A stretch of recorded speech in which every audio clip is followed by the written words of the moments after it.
Bismillahirrahmanirrahim. I am Nazia Solangi and we will start today introduction of biology chapter number first from class 9th.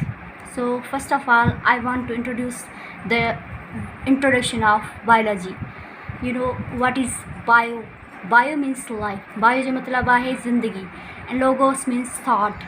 Thought मतलब idea हूंदो आहे, ठीक आहे. यानी कि लाइफ जे बारे में असांजो आइडिया छा आहे उहो आहे इंट्रोडक्शन ऑफ बायोलॉजी. यानी कि जंहिं में असां लिविंग ऑर्गेनिज़म्स जी स्टडी कयूं उहो आहे बायोलॉजी, ठीकु आहे.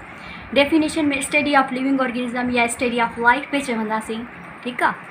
हाणे जेकॾहिं असां लाइफ पढ़ूं था त लाइफ में जेको आहे न असांखे लाइफ जा मेन फंक्शन अचणु घुरिजनि. यानी कि मेन फीचर प्रोसेस कहिड़ा आहिनि, ठीकु आहे. Life is a chain of process. Life हिकिड़ी चेन आहे प्रोसेस जी जंहिंमें असां डिफरेंट पढ़ूं था जीअं digestion, respiration, metabolism, movement, growth, development, excretion, irritability, reproduction. हाणे ही तव्हांखे जस्ट आइडिया हुजणु घुरिजे. डाइजेशन जो मतिलबु आहे हाज़मे जो अमल, ठीकु आहे. असां जेको बि खाधो यानी कि खायूं था उहो हज़म थियणु घुरिजे लाज़मी. रेस्पायरेशन यानी कि ब्रीथिंग अचे वञे थो जंहिंमें या फॉर्मेशन ऑफ ATP असांजी एनर्जी कीअं प्रोड्यूस थिए थी. मेटाबॉलिज़म में वरी कैटाबॉलिक एनाबॉलिक प्रोसेस अची वञनि था. यानी कि हिकिड़ो ब्रेकडाउन जो यानी कि प्रोसेस हूंदो आहे ऐं ॿियो सिंथेसिस जो हूंदो आहे.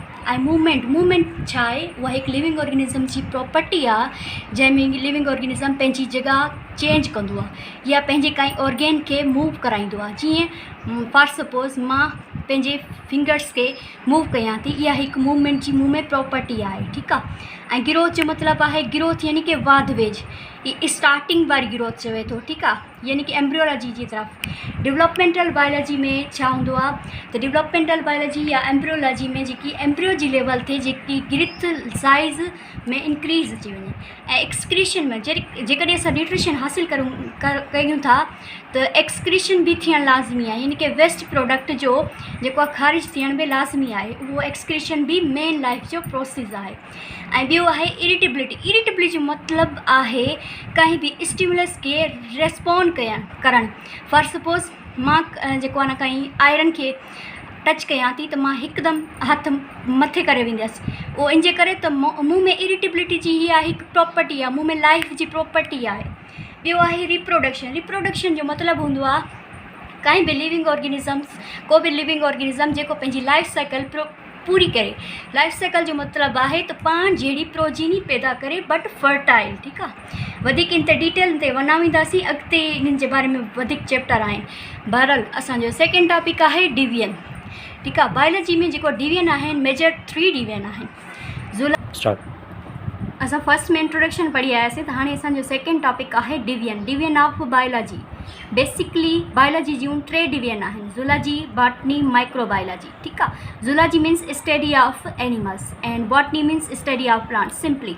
Microbiology means study of micro organism जो आइडिया तव्हांखे हुजणु घुरिजे. यानी कि बैक्टीरिया या अहिड़ा ऑर्गेनिज़म जंहिंखे असां माइक्रोस्कोप जी हेल्प सां ॾिसी सघूं. एनिमल तव्हांखे ख़बर आहे जीअं टाइगर वग़ैरह अची वञे थो. बॉटनी में जीअं ट्रीज़, प्लांट्स, फील्ड्स तव्हां ॾिठियूं हूंदियूं जेके वीट वग़ैरह जेके बि आहिनि इहे सभु बॉटनी में अची वञनि था, ठीकु आहे. इहा आहे मेजर डिवीजन, ठीकु आहे.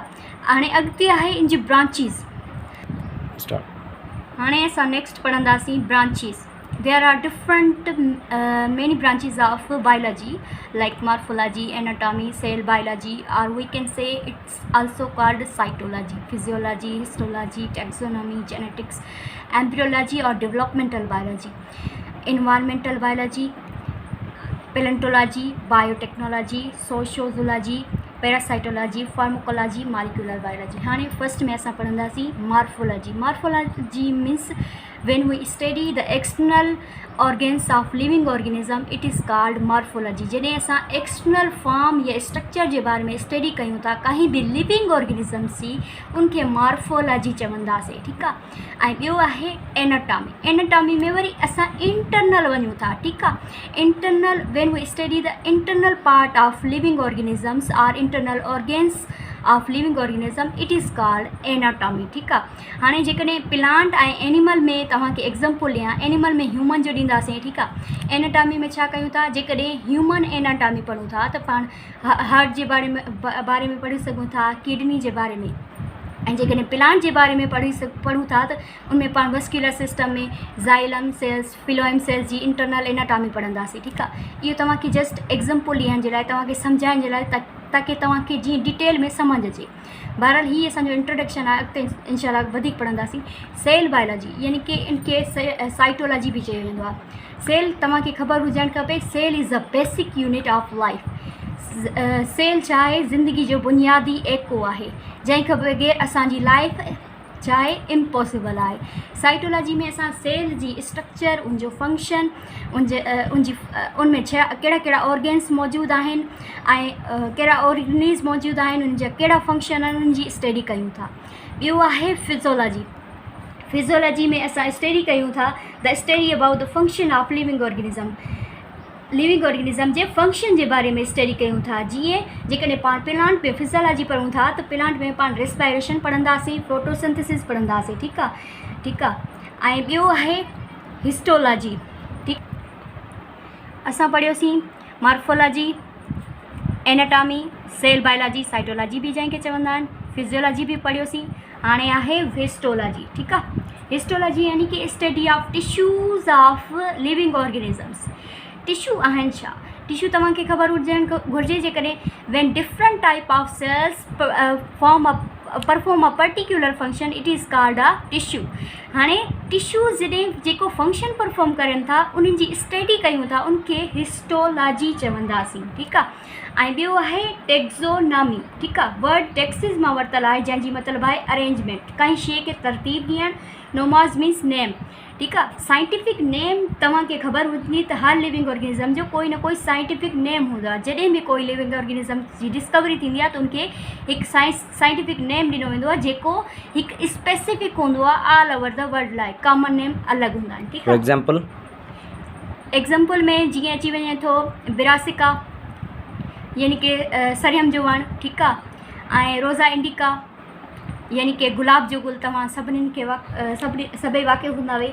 ठीकु आहे। हाणे इनमें टेक्सोनॉमी जी स्टडी छा आहे, the study of the rules, principles, grouping and naming the living organism. Taxonomy basically हिकु ख़ासि ब्रांच आहे जंहिंमें स्पेसिफिक रूल्स प्रिंसिपल रखियलु आहिनि कंहिं बि लिविंग ऑर्गेनिज़म्स खे नाला ॾियण जे लाइ। ठीकु आहे, त जीअं उन्हनि खे ग्रुपिंग में रखियो वञे ऐं उन्हनि खे स्पेसिफिक नाला ॾिना वञनि। ठीकु आहे। हाणे आहे जेनेटिक। जेनेटिक खां तव्हां सभई वाक़िफ़ हूंदा। जॾहिं असां कंहिं बि हेरिडिटी कैरेक्टरिस्टिक्स जी स्टडी कयूं था, the study of heredity that is transferring of characters from parents to offspring. तव्हां ॾिठो हूंदो त जेकॾहिं मतिलबु को बि बेबी पैदा थिए थो त उनजी जेके फीचर आहिनि, या वॉइस, स्किन कलर या आइज़ कलर, उहे छा हूंदा आहिनि, पंहिंजे अम्मी या मतिलबु पेरेंट्स मां मदर या फादर ते वेंदा आहिनि। ठीकु आहे, हीअ छा आहे, जेनेटिक आहे, यानी कि हेरिडिटी कैरेक्टरिस्टिक जो ट्रांसफ़र थियणु from parents to their offspring, इहा आहे जेनेटिक। हाणे ॿी ब्रांच आहे एम्ब्रियोलॉजी, जंहिंखे डेवलपमेंटल बायोलॉजी बि असां चवंदा आहियूं। ठीकु आहे, ग्रीक वर्ड एम्ब्रियोन आहे।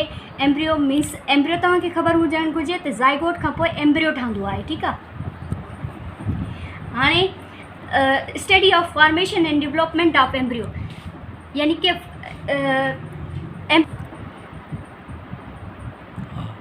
The study of formation of embryo is called as embryology या डेवलपमेंटल बायोलॉजी बि चवंदासीं। हाणे ॿी ब्रांच आहे असांजी इन्वायरमेंटल बायोलॉजी। इन लफ़्ज़ मां ई सम्झ अचे थो त इन्वायरमेंट जो, लिविंग ऑर्गेनिज़म्स जो, कंहिं जो बि इन्वायरमेंट सां तालुक़ु, यानी कि बायोटिक ऐं अबायोटिक फैक्टर जो पाण में तालुक़ु, यानी कि study of relationship between living organisms and non living factors of environment and there effects on each other. यानी कि लिविंग ऑर्गेनिज़म्स ते इन्वायरमेंट जो असर रसूख़ छा आहे, उन जे बारे में असां स्टडी कंदा आहियूं। इहा आहे इन्वायरमेंटल बायोलॉजी, जंहिंखे हाणे अॼुकल्ह इकोलॉजी बि चयो वञे थो। ठीकु आहे। हाणे आहे पैलेंटोलॉजी। पैलेंटोलॉजी हिकु मतिलबु अहिड़ो ट्रामा आहे जेको घटि पढ़ायो वेंदो आहे, लेकिन आइडिया हुजणु घुरिजे त हीअ आहे छा। हीअ असांजे कोर्स में शामिल आहे। ठीकु आहे। हिन में आहे the study of remote past organic life with the help of fossils. Fossils तव्हांखे ख़बर हूंदी, जेके फॉसिल्स जी असां स्टडी कंदा आहियूं, जेके हज़ारे साल अॻु में यानी कि लिविंग हुआ, हाणे एक्सटेंट थी चुका आहिनि। फॉर एग्ज़ाम्पल तव्हांखे ख़बर हूंदी डायनासोर जे बारे में, त हाणे उनखे छा चवंदा आहिनि पैलेंटोलॉजी। पैलेंटोलॉजी जी स्टडी सां असां पंहिंजी ओरिजिन ऑफ लाइफ ताईं बि पुॼी सघूं था जेकॾहिं पाण खे ख़बर पइजी वञे। बहरहाल हाणे नेक्स्ट आहे biotechnology. Bio means life, technology means अहिड़ियूं टेक्निक्स जेके असांजी लिविंग ऑर्गेनिज़म जी भलाई जे लाइ इस्तेमालु कयूं वञनि। ठीकु आहे, हाणे हिन जी जेकी डेफिनेशन आहे उहा ईअं आहे त the study about techniques for manipulation of gene to bring the changes in structure and location of genes to achieve desirable characters is called as biotechnology. असां स्टडी कंदा आहियूं अहिड़ी टेक्निक्स जी जेके असांजी जीन में चेंजिंग आणनि त जीअं जीन जी structure में, लोकेशन में, त जीअं असांखे असांजी विश मुताबिक़ कैरेक्टर हासिलु थी सघे, उनखे चइबो आहे बायोटेक्नोलॉजी। यानी कि कहीं बि लिविंग ऑर्गेनिज़म जे जीन में चेंजिंग आणींदा आहिनि, यानी कि इन में जीन ट्रांसफ़र बि थी सघे थो। ठीकु आहे, हाणे आहे सोशियोबायोलॉजी। ही थी वियो। हाणे आहे सोशियोबायोलॉजी। सोशियल मीन्स टू एसोसिएट, यानी कि गॾु थी रहणु। ठीकु आहे, हाणे आहे the study of social behaviour of living organism I interaction between themselves. Living organisms जो हिके ॿिए सां तालुक़ु कीअं आहे उन जे बारे में असां जॾहिं स्टडी कंदासीं उनखे सोशियोबायोलॉजी चवंदासीं।